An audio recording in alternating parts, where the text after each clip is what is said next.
Olá, o programa Vida em Conexão hoje vai entrevistar uma pessoa muito especial. O meu entrevistado é uma pessoa que batalhou muito, passou por muitas dificuldades na sua infância, mas hoje conseguiu reverter toda a situação e tem uma história de sucesso, uma família de sucesso. O meu entrevistado é o Rodrigo Delmasso e você não pode perder essa entrevista.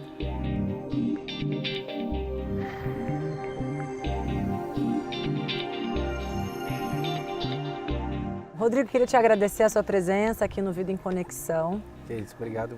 Eu te agradeço. Hoje você está aqui para falar um pouco sobre a sua vida. Alguns já conhecem um pouco da sua história, outros não. Eu queria que hoje você pudesse compartilhar com a gente a sua história de vida. Eu queria conversar um pouco sobre a sua infância. Você veio para Brasília pequeno, você não é de Brasília, não, né? Nasci em Maringá. Isso, no estado do Paraná. E vim para Brasília muito pequeno mesmo, antes de 3, 4 anos de idade. Meu pai veio transferido de Maringá para cá. Meu pai trabalhava num grande grupo de transportes, né, do Brasil, e veio para Brasília, assumiu uma empresa de ônibus e me trouxe junto. Né? E aqui eu cheguei em Brasília entre 3 a 5 anos. E aqui vamos dizer assim, nesse período, foi um período muito difícil, porque foi onde aconteceu a separação dos meus pais. Né? Com 5 anos de idade, meu pai se separou da minha mãe, e um fato que me marcou muito, sabe, Ana? Que eu me lembro disso como se fosse hoje. Com 5 anos de idade, meu pai pegou o carro dele, me colocou dentro do carro, no banco de trás, junto com a minha mãe, e foram ter uma discussão no meio de uma praça em Taguatinga. Com você dentro do carro, ouvindo tudo, né? Eu lembro que eu saí do carro chorando e fiquei sozinho com a minha mãe na praça do DI, né? E meu pai foi embora. E ali começou a nossa vida. Minha mãe sozinha, eu ali criança, né? Minha mãe não tendo emprego aqui em Brasília. E nós fomos morar de favor lá no PSUL, na casa da Nazaré, né? Depois nós saímos de lá, fomos morar num barraco de fundo em Taguatinga Sul. Minha mãe, ela trabalhava num hotel, sabe, Ana? E assim, quem dessa época lembra um pouco que esse hotel que ela trabalhava foi vítima de um sequestro. Parece cena de filme, parece assim, meu Deus do céu, né? Vários bandidos entraram no hotel, renderam minha mãe, colocaram minha mãe dentro do banheiro, minha mãe com um rifle na cabeça.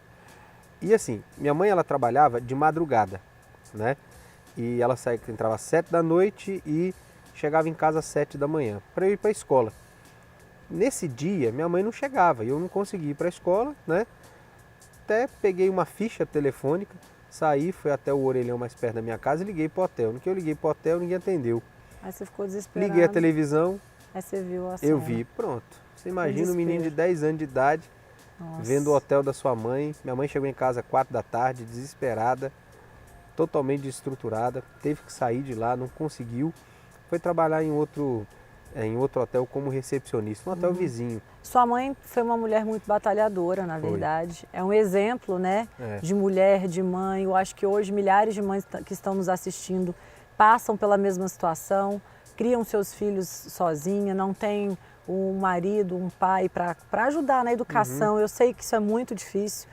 O papel do pai na família é primordial, mesmo que o pai não esteja presente, porque o pai é aquele papel que ele vem para dar a direção, né? E quando nós não temos a pessoa, exatamente, além do provedor.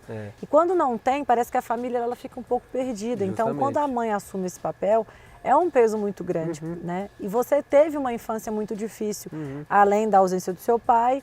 Vocês batalharam desde cedo, né? Você veio de uma família, sua mãe teve que começar do zero, né? Humilde. Que ensinamentos que você teve que isso, na verdade, te fizeram ser quem você é hoje? O que você pode falar assim, mas foi importante eu viver isso? Ou que lições você tirou disso tudo?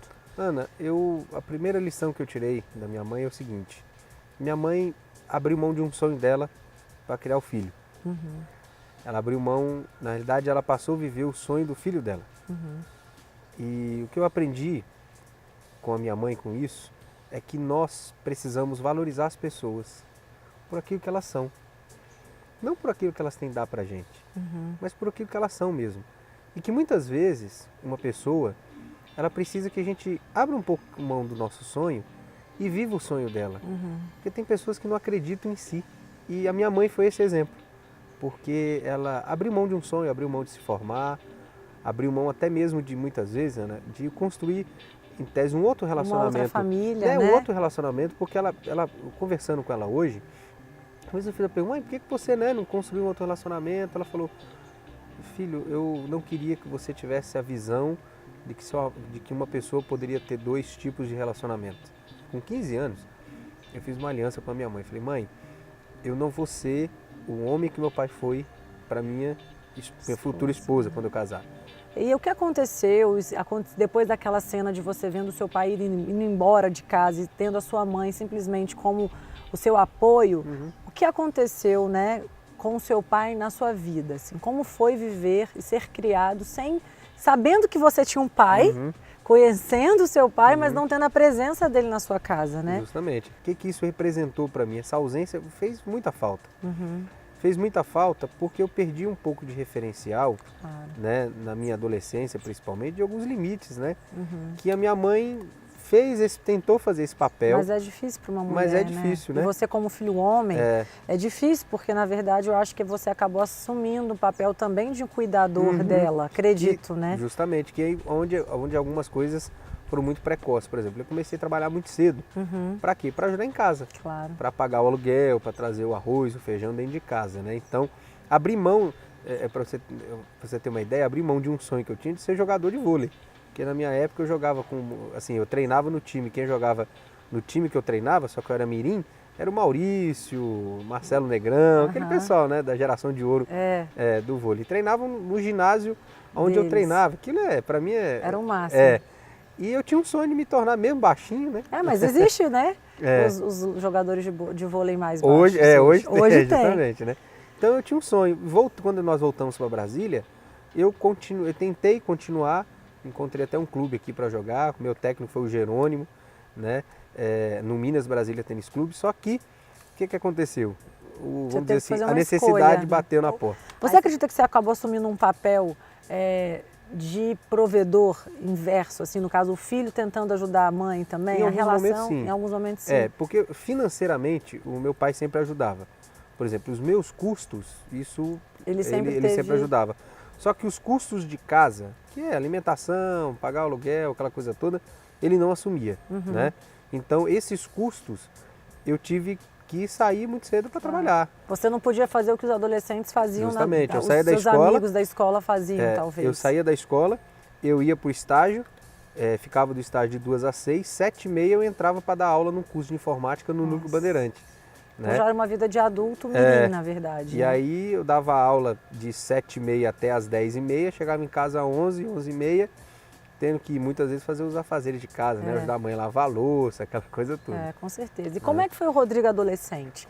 Como foi a sua adolescência? Você foi um adolescente rebelde, no sentido de falar, não tenho um pai, acabou se rebelando contra a vida, ou dizendo, meu pai me largou, não quis saber de mim, acaba acontecendo muito isso? Ou você foi um adolescente tranquilo, mas ao mesmo tempo foi em busca de bebidas, né, de baladas, tentar encontrar aquele vazio que a gente às vezes tem. Na adolescência nós temos milhares de perguntas que a gente não tem respostas e acaba, coisa da idade, achando que os amigos, né, que a balada vai acabar trazendo essas respostas, que não é verdade, mas infelizmente com 14, 15 anos a gente não tem essa cabeça. A minha adolescência, ela foi pautada, eu comecei, vamos dizer assim, saí muito cedo. Só que essas minhas saídas, elas pararam um pouco, porque aos 14 anos eu me converti, né? Um amigo meu que jogava vôlei comigo, eu estava nesse momento de transição, de jogar vôlei e trabalhar, ele me chamou para ir na igreja dele e lá eu aceitei Jesus, né? Só que aos 17 anos eu tive uma grande frustração, que eu fui circulado sem saber, né? Tiraram a liderança e eu não tinha estrutura emocional para lidar com aquilo. Muito jovem, acabei me desviando. E aí você se desviou e aí foi pro mundão. Aí pronto, aí fui pro mundão mesmo, aí foi para, como é que diz? Foi para a night, né? E com 18 anos, já entrando na faculdade, já trabalhando, né? Estava já trabalhando no governo nessa época, tinha uma posição com 18 anos já importante no governo. E isso, obviamente, quando você está fora da igreja, você acha, eu sempre digo que você sobe numa Gillette, acha que é gente, né? E aí aquilo acabou subindo e pronto.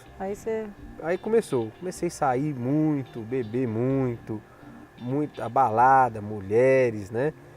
Relacionamentos, fora, não só em Brasília, mas fora de Brasília, até pela posição que eu estava, você tinha aqui. que eu tinha, e também dentro do movimento estudantil que eu fazia parte na época. Enfim, isso foi, vamos dizer assim, crescendo de uma tal forma que eu, na época, comecei a namorar com uma menina que era fora daqui de Brasília e resolvi ficar noivo dela, lá na cidade dela, bem longe, né? E chamei, a gente ficou noivo e tal, e a gente decidiu que ia casar. Então ela falou, não, então se nós vamos casar, eu vou sair daqui na minha cidade e vou para Brasília. Tudo bem, fiz tudo isso, só que não avisei minha mãe, né? Nossa. Eu avisei minha mãe no dia que ela estava chegando. Nossa. Pronto, levei essa menina para dentro da minha casa. Passei por cima da minha mãe. Eu me lembro que foi a pior maior decepção briga, assim, que sua mãe teve. E a maior decepção que minha mãe teve comigo, pelo seguinte, não por causa dessa mas por você não menina, ter contado, né? Por eu não ter sido contado, ter confiado. Ter sido honesto, né? Ter sido honesto com ela. E aí, pronto, começou um inferno dentro de casa, não por causa dela, da menina, mas por causa de uma atitude minha. Claro. Depois dessa briga toda, né, que a gente teve, passou uns 5 dias depois, a minha noiva saiu de lá, né, ex-noiva saiu de lá e foi para outro lugar. E ali eu fiquei muito chateado com aquilo e saí. E fui beber. Cheguei em casa de madrugada, assim, de sexta para sábado na virada, cheguei ruim, mas ruim mesmo. E deitei no sofá, liguei a televisão. No que eu liguei a televisão, comecei a zapear, né? Começar a passar o que está passando no controle. O que está passando, e de repente eu vi uma coisa que me chamou a atenção. Era o Bispo Rodovalho, estava dando uma pregação, né? E o tema da pregação dele era De Volta ao Primeiro Amor. Eu comecei a olhar aquilo. Minha mãe diz que acordou comigo chorando, abraçado no televisor, né? Eu não me lembro disso não, mas enfim. E naquele momento, com aquela pregação, eu dormi. E quando eu acordei, eu falei, rapaz, eu conheço essa igreja, que a imagem da chaminha, né, ficou na minha mente. Eu conheço. E eu fui procurar fui procurar nos CDs. Por quê? Eu tinha ganho um CD de um amigo meu que falava sobre política profética, né, que era uma palavra do Bispo Rodovalho. Eu ganhei, mas não tinha ouvido, não tinha guardado. E quando eu peguei o CD e vi o telefone, rapaz, foi essa chaminha que eu vi. Peguei, tinha um telefone atrás da igreja, liguei na recepção, né? Perguntei, que dia que tem culto? Isso era um sábado. Aí falaram, hoje falaram para mim, hoje tem culto de jovens. Aí, olha só, falei, bem, como eu fui ferido, né, anteriormente por jovens, não quero ir para jovens de jeito nenhum. Me dá um culto qualquer outro, menos domingo, esse. Tem de manhã, naquela época ainda não tinha. Aí, que horas que é? Não, 8 horas. Então tá bom, vou no culto domingo. O primeiro culto que eu fui, né, foi no domingo às 8 da noite, sentei no último banco da igreja, né, e o Bispo Rodovalho dando continuidade da palavra dele, Volta ao Primeiro Amor, ali eu voltei. Voltar a realmente recomeçar tudo, né, do zero. Tem até uma música não assumir não continuar uma história, na verdade. Não, né? justamente tem uma música do Carlinhos Félix, que é Eu Quero Voltar ao Primeiro Amor. Eu falei, eu vou viver aquilo ali. Eu vou viver a letra dessa música.